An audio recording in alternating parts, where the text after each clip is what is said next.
போன 4 பார்ட்லயும் என்னென்ன ஐட்டம்ஸ் வந்திருந்தது, என்ன மாரி பேக்கிங்கில வந்திருந்ததுன்னு பார்த்தோம்.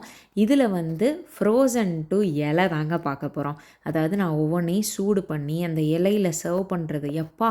அதுவே அந்த லீஃப்லெட்ல ஒரு கைடு மாரி குடுத்துருந்தாங்கங்க.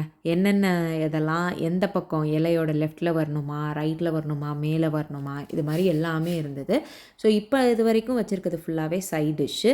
அதே மாரி இஞ்சி கறி, மாம்பழ புளிசேரி, பச்சடி கிச்சடி இது எல்லாமே நம்ம ரைஸ் கூடயும் சேர்த்து சாப்பிட்லாம். அந்த மாரி தாங்க இருந்தது. எல்லாத்தோட குவான்டிட்டியும் 7 பேருக்கு தகுந்த மாரி குடுத்துருந்தாங்க. ஏன்னா இது ஒரு சர்வ் 7. நாங்க வந்து வீட்ல அத்தனை பேர் இல்லாதனால, நாங்க 2 நாள் வச்சு சாப்பிட்லான்ற பிளான்ல தாங்க வாங்கியிருந்தோம். இது வந்து மெழுக்கு வரட்டி. மெழுக்கு வரட்டி வந்து நம்ம ஒரு வறுவல். அதில வந்து பீன்ஸு, வாழைக்காய், உருளைக்கிழங்கு இருந்தது. இது வந்து கூட்டுக்கறி. இது ஒரு வகையான பயிர்ல பண்ணது. இதுதாங்க அந்த பீட்ரூட்டு கிச்சடி. கிச்சடியா பச்சடியான்னு எனக்கு ஞாபகம் இல்ல. அப்புறம் வந்து அவியல், தோரன் இதெல்லாமே இருந்தது. மொத்தமா ஓவரால் டேஸ்ட்டு பார்த்தா ரொம்பவே நல்லா இருந்ததுங்க. நான் ஏற்கனவே ஓணம் சத்யா ஃப்ரெஷ்ஷும் சாப்பிட்ருக்கேன். ஒரு தடவ வந்து ரெஸ்டாரண்ட் போயும் சாப்பிட்ருக்கேன். இது ஃப்ரோசன் ஆனாலும் எல்லாமே அதே மாரி டேஸ்ட்டுங்க. ஃப்ரோசன்லேருந்து நம்ம சூடு பண்ணோமே, அதனால கொஞ்சம் கம்மியா டேஸ்ட்டா அதெல்லாம் கிடையவே கிடையாது. அதே மாரி டேஸ்ட்டு தான். டேஸ்ட்டில் ஒரு குறையுமே சொல்ல முடியாது. பேசிக்கா எனக்கு வந்து முட்டைக்கோஸ் பொரியல் அவ்வளோ பிடிக்காது அப்படின்றனால, அது மட்டும் எனக்கு கொஞ்சம் மார்க்குனா கம்மியா தான் குடுப்பேன்.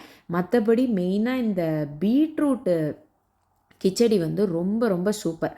சும்மா சொல்லணும்னா அடிபோலி அப்படின்னே சொல்லலாம்.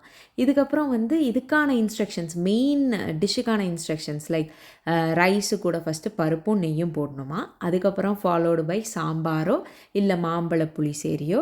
அதுக்கப்புறம் லாஸ்ட்டில் ஸ்வீட்டு, அடப்பிரதமன், அதுக்கப்புறம் பால் அடை பாயாசம். ஸோ இப்படி தான் நம்ம வந்து இந்த ஓணம் வந்து சத்யாவை முடிக்கிறோங்க.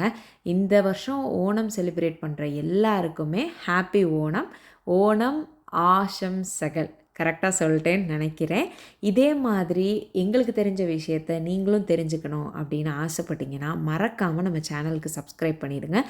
உங்கள் மலையாள நண்பர்களுக்கும் நம்ம ஷார்ட்ஸ் அனுப்ப மறந்துடாதீங்க. Once again happy Onam to you all. Thank you.